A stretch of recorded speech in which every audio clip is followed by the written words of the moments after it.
আবারও আপনাদের সামনে কিছু তেতো কথা বলার জন্য আসলাম। আমি তো তেতো কথার জনক। অনেকে আমাকে বলে আমি নাকি তেতো কথা বলি, অনেকের গায়ে কাটার মতো বিঁধে যায়। আবারও সেই তেতো কথাগুলো বলার জন্য আপনাদের সামনে হাজির হয়েছি। বাংলাদেশের জনপ্রিয় গণমাধ্যম সমকাল একসময় নিরপেক্ষ গণমাধ্যম ছিল, একসময় অনেক জনপ্রিয় গণমাধ্যম ছিল সমকাল, কিন্তু কালের বিবর্তনে সমকাল এখন প্রথম শ্রেণীর দালাল গণমাধ্যমে পরিণত হয়েছে। সমকাল গতকাল একটা সংবাদ প্রকাশ করেছে। এই সংবাদ আপনাদেরকে দেখতেই হবে, এইটা কোনোভাবেই মিস করা যাবে না, কারণ এই সংবাদের মধ্যে অনেকগুলা তেতো কথা লুকায় আছে। সংসদ নির্বাচন হলফনামা বিশ্লেষণ, সম্পদের পরিমাণ কোন পেশায় কতজন, মোট প্রার্থী 259 জন, কোটিপতি 223 জন, 1 কোটির কম 46 জন, বিএনপির প্রার্থী হয়েছেন 292 আসনে। অনেক কথাই আছে, সবগুলা না বলি, সিম্পলি বলি। বিএনপির 292 আসনের প্রার্থী নিয়ে একটা বিশ্লেষণ করা হয়েছে, একটা পরিসংখ্যান করা হয়েছে। সেই পরিসংখ্যানে উঠে এসেছে বিএনপির যারা মনোনয়ন পেয়েছেন তাদের মধ্যে, অর্থাৎ 292 আসনের মধ্যে শতকরা 83% প্রার্থী কোটিপতি, 7 জন 100 কোটির উপরে অর্থের মালিক, সম্পদের মালিক। এবার আসি তেতো কথায়। বিএনপি সর্বশেষ ক্ষমতায় ছিল কত সালে? 2001 থেকে 2006। 2006-এর পর বিএনপি ক্ষমতার কাছাকাছিতেও ছিল না। বিএনপি কখনো সংসদে দাপট দেখাতে পারেনি, তাছাড়া তারা তিনটা নির্বাচনে অংশ নেয়নি। তাহলে বিএনপির যারা প্রার্থী হয়েছেন সংসদ সদস্য হিসেবে, তাদের টাকার উৎস কোথায়? তারা এত টাকা কোথায় থেকে পেয়েছে? তারা এত টাকার মালিক কি মাধ্যমে হয়েছে, কোন মারফতে হয়েছে? এই প্রশ্নগুলো কি আসা স্বাভাবিক না? কারণ যেহেতু তারা সবসময় বলে থাকে বিএনপি যে বাংলাদেশ আওয়ামী লীগ ক্ষমতায় আসার পর ফেসিবাদী শাসন ব্যবস্থা কায়েম করেছিল, বাংলাদেশ আওয়ামী লীগ বিএনপিকে নির্যাতন নিপীড়ন করেছে, বিএনপির সকল ধরনের ব্যবসা প্রতিষ্ঠান দখল করেছে, ধ্বংস করেছে, মালিকানা পরিবর্তন করেছে, সবকিছু। অর্থাৎ বিএনপির শীর্ষ পর্যায়ের যারা নেতাকর্মী ছিল, মির্জা আব্বাস, আব্দুল আউয়াল মিন্টু, রুহুল কবির রেজভী, মির্জা ফখরুল, সালাউদ্দিন আহমেদ থেকে শুরু করে যারাই আছে না কেন, মঈন খান, সবাই বলার চেষ্টা করেছে বারবার, গণমাধ্যমে একাধিকবার টক শোতে আমরা দেখেছি আওয়ামী লীগ বিএনপিকে ব্যবসা বাণিজ্য করতে দেয়নি, আওয়ামী লীগ বিএনপিকে অর্থনৈতিকভাবে পঙ্গু করে দিয়েছিল। কিন্তু এখন এই মুহূর্তে এসে আমরা কি দেখতে পাচ্ছি?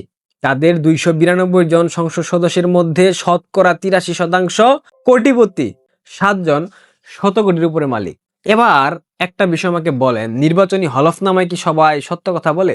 সকল সম্পদের উল্লেখ কি নির্বাচনী হলফনামায় কেউ করে? এক বাক্যে বলতে পারবেন সবাই, চোখ বন্ধ করে? না, করে না। ঠিক সেইভাবে বিএনপির যারা নির্বাচনী হলফনামায় তাদের সম্পদের পরিমাণ উল্লেখ করেছে, এইটা তাদের প্রকৃত সম্পদ না, এর থেকে অনেক অনেক বেশি সম্পদের মালিক তারা। গত 15 বছর বিএনপি ক্ষমতায় না থেকে এত সম্পদ থেকে উদ্ধার করলো, কোথায় পেল, কই থেকে অর্জন করলো? প্রত্যেকটা অর্জনের নেপথ্যের কারিগর বাংলাদেশ আওয়ামী লীগের সেই তথাকথিত বাটপারগুলা। এই তো তেতো কথা বলা কিন্তু শুরু হয়ে গেল। গত 15-16 বছরে বাংলাদেশে যতগুলা ঠিকাদারি প্রতিষ্ঠান ছিল প্রথম সারির, এবং যতগুলা বড় বড় ঠিকাদারি কাজ হয়েছে, যতগুলা বড় বড় টেন্ডার হয়েছে, প্রত্যেকটা টেন্ডারের শতকরা 80 থেকে 85% বিএনপি পন্থী ঠিকাদাররা পেত, যেগুলার মালিক আড়াল থেকে তারেক রহমান ছিল, বিএনপির শীর্ষ পর্যায়ের নেতারা ছিল। উদাহরণস্বরূপ ব্যারিস্টার আন্দালিব রহমান পার্থ, তার যে পাওয়ার প্ল্যান্টের বিজনেস, সেই বিজনেসের সব থেকে বড় পার্টনার তারেক রহমান।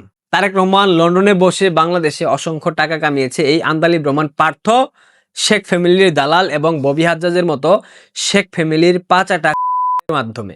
এইটা তো কথা বলার পর কিন্তু অনেকে আমাকে গালি দেবে, আমি জানি, এবং আওয়ামী লীগের এক শ্রেণীর বিশাল বিশাল নেতারা আমাকে একদম 14 গোষ্ঠী উদ্ধার করে ফেলবে। আওয়ামী লীগের এই তথাকথিত বাটপার শ্রেণী এই বিএনপি পন্থী সকল ধরনের ব্যবসায়ী, এই বিএনপি পন্থী সকল পর্যায়ের ব্যবসায়ীদেরকে কাজকর্ম দিত, এইখান থেকে বিশাল অঙ্কের একটা পার্সেন্টেজ তারা খেত। কমিশন তারা খেত। কারণ আওয়ামীপন্থী কাউকে দিলে তো সেভাবে টাকা চাইতে পারতো না, একটা চক্ষু লজ্জার ব্যাপার থেকে যেত। সেই জায়গা থেকে তারা সবসময় বিএনপিপন্থী ঠিকাদার কিংবা বিএনপির নেতারা যেসব ঠিকাদারি প্রতিষ্ঠান আড়াল থেকে নিয়ন্ত্রণ করত, সেসব প্রতিষ্ঠানকে কাজ পাইয়ে দিত, বিনিময়ে একটা মোটা অঙ্কের অর্থ তাদের পকেটে ঢুকতো। এখন কাজ ছাড়াই যদি অর্থ ঢুকে, সেক্ষেত্রে কাজ কেন বন্টন করতে হবে? কাজটা দিয়ে দাও না। সে ফার্স্ট লোয়েস্ট হয়েছে কিনা, সেকেন্ড লোয়েস্ট হয়েছে কিনা, থার্ড লোয়েস্ট হয়েছে কিনা, ডাজ নট ম্যাটার। কাজটা কে পাচ্ছে? বিএনপির কোন ফার্ম আছে তাকে দিয়ে দাও। এভাবেই চলেছে সবকিছু, অস্বীকার করতে পারবে না কেউ। যদি নাই চলতো তাহলে বিএনপির এত টাকা কোত্থেকে আসে?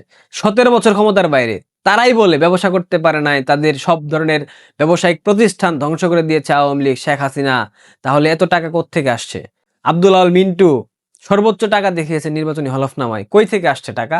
আব্দুল আওয়াল মিন্টু কি বিশাল বিশাল কাজ করেছে? দৃশ্যমান কোনো কাজ ছিল? দৃশ্যমান কোনো কাজ ছিল না। অদৃশ্য অবস্থায় আড়াল থেকে আওয়ামী লীগের এই বাটপার শ্রেণীকে তারা মেনটেন করত, ব্যালেন্স করত, পয়সা দিত, পয়সা দিয়ে তারা তাদের কাজকে বাগিয়ে নিয়ে যেত। এটা শুধুমাত্র যে ঠিকাদারি সেক্টরে হয়েছে তেমন না, প্রত্যেকটা সেক্টরে হয়েছে। আওয়ামী লীগের এই বাটপার শ্রেণীর নেতাদের কারণে বাংলাদেশ আওয়ামী লীগের 5 আগস্ট একটা ভয়াবহ পরাজয় হয়েছে। আপনারা কি সেটা এখন মানেন? যদি না মানেন তবে শুনে রাখেন, বাংলাদেশের প্রত্যেকটা স্পর্শকাতর জায়গা, বিশেষ করে গণভবনে যারা দায়িত্বপ্রাপ্ত কর্মচারী কর্মকর্তা ছিল, প্রধানমন্ত্রীর কার্যালয়ে যারা ছিল, বঙ্গভবন রাষ্ট্রপতির কার্যালয়ে যারা ছিল, DGFI, NSI, SB, police, RAB, সেনাবাহিনী, প্রত্যেকটা জায়গায় যে নিয়োগগুলো হয়েছে, প্রত্যেকটা নিয়োগে রাজনৈতিক শক্তিমত্তার ব্যবহার হয়েছে এবং সেই শক্তিমত্তা ব্যবহার করেছে আওয়ামী লীগের সেই তথাকথিত বাটপার শ্রেণীর নেতারা, যারা অর্থের বিনিময়ে, এখানে শুধুমাত্র নেতাদেরকে বললে ভুল হবে, আমলারা, যেই আমলাগুলা জিম্মি করে রেখেছিল রাষ্ট্রকে, যেই আমলাগুলা জিম্মি করে রেখেছিল বাংলাদেশ আওয়ামী লীগের অসংখ্য ভালো মানুষকে, অসংখ্য নেতাদেরকে, এই বাটপাররা অর্থের বিনিময়ে এই ভিন্ন মতাদর্শের, এই দেশদ্রোহী চক্রের লোকজন যারা ছিল তাদেরকে রিক্রুট করেছে বিভিন্ন স্থানে। ভাবতে পারেন, গণভবনে যেখানে প্রধানমন্ত্রী থাকতেন সেখানে শিবিরের ক্যাডাররা ছিল, সেখানে ছাত্রদলের ক্যাডাররা ছিল, সেখানে জামাতের অসংখ্য পেইড দালাল ছিল। গণভবনের তথ্য কিভাবে জামাতের কাছে যায়, কিভাবে বিএনপির কাছে যায়? তার মানে আপনাকে বুঝে নিতে হবে, দীর্ঘ 15টা বছর এরা সূক্ষ্মভাবে, সুপরিকল্পিতভাবে, মেটিকুলাস পরিকল্পনার মাধ্যমে বাংলাদেশ আওয়ামী লীগের প্রত্যেকটা গুরুত্বপূর্ণ সেক্টরে, প্রত্যেকটা গুরুত্বপূর্ণ অর্গানে তাদের লোকজনকে ঢুকিয়েছে, যারা কিনা আওয়ামী লীগের খেয়ে, আওয়ামী লীগের পরে, আওয়ামী লীগের তত্ত্বাবধানে থেকে বিএনপি এবং জামায়াতের পারপাস সার্ভ করেছে, পাকিস্তানের পারপাস সার্ভ করেছে, এবং বিদেশি বিভিন্ন আন্তর্জাতিক চক্র, বিভিন্ন গোয়েন্দা সংস্থা তাদের পারপাস সার্ভ করেছে।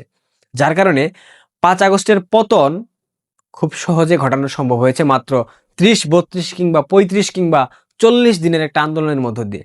নয়তোবা আওয়ামী লীগের মতো একটা স্ট্রং গভর্নমেন্টকে এত সহজেই ফেলে দিতে পারতো না। এখানে ব্যাপক তথ্যের আদান প্রদান হয়েছে, ব্যাপক অর্থনৈতিক লেনদেন হয়েছে। এটা যদি কেউ অস্বীকার করে থাকেন বা অস্বীকার করেন বা এখন আমাকে গালি দেন, আই ডোন্ট কেয়ার। এটাই বাস্তব, এটাই সত্য। 17 বছর ক্ষমতায় না থেকে 292 জন প্রার্থীর মধ্যে 270 জন প্রার্থী কোটি টাকার মালিক, কেউ কেউ শত কোটির মালিক। কোত্থেকে আসে টাকা? টাকা কি গাছের পাতা এরকম ঝাঁকা দিলে নিচে পড়ে যায়, সেটা কুড়িয়ে নিয়ে এসে নির্বাচনী হলফনামায় দেখিয়েছে? ব্যাপারটা কি এরকম? কখনো এরকম না। আওয়ামী লীগের এই বাটপার শ্রেণী পরিকল্পিতভাবে তৃণমূলের নেতাকর্মীদেরকে বঞ্চিত করেছে। যে নেতাকর্মীরা 5 আগস্টের পর থেকে আওয়ামী লীগকে বাঁচিয়ে রেখেছে, এই নেতাকর্মীদেরকেই এখনো বঞ্চিত করা হচ্ছে। তাদেরকে আইনি সহায়তা দেওয়া হচ্ছে না, তাদেরকে অর্থনৈতিক সাপোর্ট দেওয়া হচ্ছে না, কোনো সমর্থন দেওয়া হচ্ছে না। তারা নিজেদের সংগ্রাম নিজেরাই করতেছে, নিজেদের অর্থের যোগান নিজেরাই দিচ্ছে। কতিপয় নেতাকর্মী যারা ভালো মানুষ এখনো আছেন, তারা হেল্প করার চেষ্টা করছেন নিজেদের সাধ্যমতো। কিন্তু একটা বিশাল অংশ যারা গত 15 বছর সব থেকে বড় বড় আপেলগুলা খেয়েছে, সব থেকে বেশি ক্রিম খেয়েছে, তারা সম্পূর্ণরূপে নীরব। এইসব বলতে গেলে অনেকেই বলবে আভ্যন্তরীণ বিষয়ে সমালোচনা করা ঠিক না, এখন ঐক্যের সময়, এখন এসব বলা ঠিক না। আরে আপনি ঐক্য কাদেরকে নিয়ে করবেন? যারা কিনা বাটপার।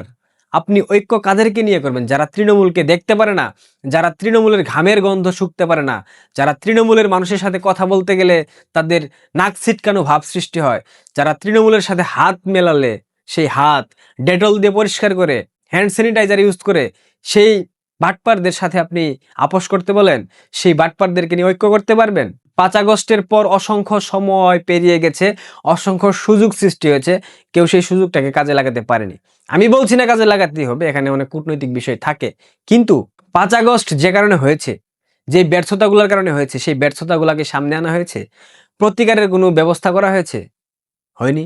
এটাও দলের আভ্যন্তরীণ বিষয়, সেটা অবশ্যই দল ভাবছে, এটা নিয়ে আমি কোনো কথা বলছি না। কিন্তু যেই বাটপারগুলা স্বীকৃত, যেই দুর্বৃত্তগুলা স্বীকৃত, যাদেরকে সবাই চেনে জানে যে এরা বাটপার, এদের সাথে আপনি ঐক্য করে আওয়ামী লীগকে ফেরাবেন, আওয়ামী লীগ ফিরে আসবে, বঙ্গবন্ধু কন্যা শেখ হাসিনা সসম্মানে বাংলাদেশে ফেরত আসবেন, এই ধরনের স্বপ্ন আপনারা দেখা বন্ধ করেন।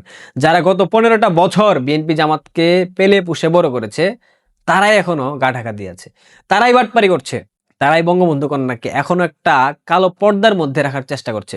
একটু ভাবেন, মাথাটা দিয়ে ভাবেন, বুঝতে পারবেন এখনো কি ধরনের খেলাধুলা চলতেছে। যাই হোক, অনেক তেতো কথা বলে ফেললাম। তেতো কথা বলার কারণে তো আমার নামই হয়ে গেছে তেতো বিপ্লব হাসান। আমি এটা নিয়ে অনেক খুশি। তেতো বললে খুব ভালো লাগে, তেতো জিনিস খাইতে অনেক মজা, ঝাল তেতো এগুলো আমার খুব পছন্দ। বাটপার শ্রেণীদেরকে একটু বলি, আপনারা শুধরায় যান। মানুষের ভুল হয়, ভুল থেকে মানুষ শিক্ষা নেয়, বাস্তবিক বিভিন্ন বিষয় দেখার পর মানুষের মধ্যে একটা উপলব্ধি সৃষ্টি হয়। আপনাদের উচিত এখন বুঝার চেষ্টা করা কিংবা উপলব্ধি আপনাদের মধ্যে আসা উচিত, নয়তোবা ফেরার পথ অনেক বেশি দীর্ঘ হবে। ফেরার পথ যত দীর্ঘ হবে, ততই শঙ্কার সৃষ্টি হবে, আমরা আদৌ বাংলাদেশ নামক রাষ্ট্রটা আসলে কি ফেরত পাবো, নাকি বাংলাদেশের স্বাধীনতা সার্বভৌমত্ব বিদেশি কোনো শক্তির নিয়ন্ত্রণে চলে যাবে পুরোপুরিভাবে। এখনো দৃশ্যমান না, অদৃশ্যভাবে নিয়ন্ত্রণ করছে, কিন্তু দৃশ্যমান যখন হবে, যখন ইউএস মিলিটারি বাংলাদেশে এসে রাস্তাঘাটে চলাফেরা করবে, যখন ইউএস মিলিটারির হাতে বাংলাদেশের মানুষ চড় থাপড় খাবে, তখন কিন্তু আপনাদেরকে বুঝে নিতে হবে এই বাংলাদেশে আমরা কেউ ফেরত যাইতে পারবো না। আমাদের আত্মীয় স্বজনরা কখনো আর বাংলাদেশে বসবাস করতে পারবে না। যদি বুঝার চেষ্টা করে না থাকেন তবে চেষ্টা করেন, আর যদি বুঝে থাকেন তবে ভালো। তবে সেই সমস্যাগুলো, সংকটগুলো কিভাবে উত্তরণ করা যায়, কিভাবে সংকটগুলো নিরসন করা যায়, কিভাবে সংকটগুলো থেকে মুক্তি মেলে, সেই ধরনের পরিকল্পনা করেন, কাজ করেন। বিএনপি এবং জামায়াত একই মায়ের দু ভাই, বলতে পারেন তারা স্বামী স্ত্রী। স্বামী স্ত্রীদেরকে কখনো আলাদা করতে পারবেন না, যাহা বিএনপি তাহাই জামাত। জামাত এবং বিএনপিকে আপনারা পেলে পুষে বড় করেছেন, এটা আপনাদের ব্যাপক মেসিভ আকারের একটা ভুল ছিল। এই ভুল থেকে আপনারা শিক্ষা নেন, অন্যথায় এই ভুল যদি আবারও করেন তবে অস্তিত্ব সংকটে পড়বেন, মাথায় রাখবেন। একটা চমৎকার মজার তথ্য দেখলাম, গতকাল বিবিসিতে একটা সংবাদ প্রকাশিত হয়েছে, সেখানে তারেক রহমানের বয়স নিয়ে একটা ব্যঙ্গ করা হয়েছে। সত্যি কথা, কিন্তু বিবিসি খুব চমৎকারভাবে তুলে ধরেছে। তারেক রহমানের বর্তমান বয়স হলফনামা অনুযায়ী 57 বছর, খালেদা জিয়ার উদযাপন হিসেবে 61 বছর, বিএনপির ওয়েবসাইটে 60 বছর। এটা কেমনে সম্ভব? আমরা তো জানতাম খালেদা জিয়ার চারটা জন্মদিন আছে বিভিন্ন সময় বিভিন্ন কারণে। তারেক রহমানের ক্ষেত্রেও সেম, যেমন মা তেমন তার সন্তান। বিবিসি এটা কি করলো? বিবিসিকে কি ঠিকঠাক পেমেন্ট দেয় নাই? বিএনপি কি এই মাসের পেমেন্ট কম দিয়েছিল নাকি বিবিসিকে? মনে হচ্ছে তাই। একজন ব্যক্তির 3টা জন্মদিন, একজন ব্যক্তির বয়স 3টা, এবং সেটা তারা নিজেরাই প্রকাশ করে দিয়েছে, সেটা তারা নিজেরাই সামাজিক যোগাযোগ মাধ্যমে কিংবা অনলাইনে দৃশ্যমান করে রেখেছে। এবার বুঝেন, ইন্টারমিডিয়েট পাস কাউকে আপনারা প্রধানমন্ত্রী বানাবেন কিনা।